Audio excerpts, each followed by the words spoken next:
So how do we investigate the different factors that would affect the rate of decay? Let me know in the comments, what are all of those factors that would affect the rate of decay? One of the key ones we might want to investigate is temperature. So how do we model decay in a laboratory setting? Well, decay is because organisms are breaking down those organic molecules, those things like carbohydrates, proteins, or lipids.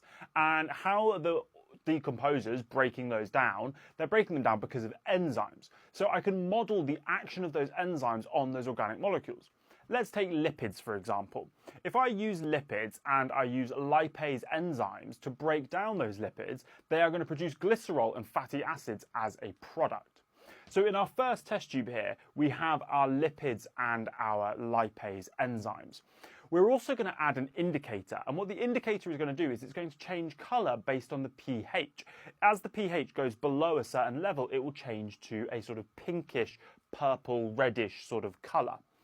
Now, this tells us that the reaction has finished. This tells us that a certain amount of fatty acids has been produced because those fatty acids will lower the pH value. But this isn't a very accurate way to measure our change in our reaction or our end point of our reaction, because what I think is a colour change, maybe you disagree, maybe you don't think it's gone pink enough yet or something like that. So instead, to make our experiment more accurate, I could use a pH probe instead. That gives us a quantitative measurement of the pH.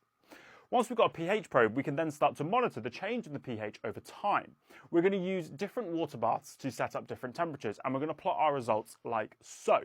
So we can see that we've got a 5 degree, 15 degree, and 35 degree water bath, and we are looking at how the pH changes over time. Which one of these has the fastest rate of decay? Well, it's 35, because the pH decreases very, very rapidly. It has the steepest gradient. But as we can see, all of them reach the same pH and all of them plateau eventually as well. So why do they plateau? Well, because the pH no longer changes. This could be for two reasons. Number one, because all of the lipids have been broken down, which means there is no more fatty acids to be produced, which means that there's nothing left to lower the pH even further.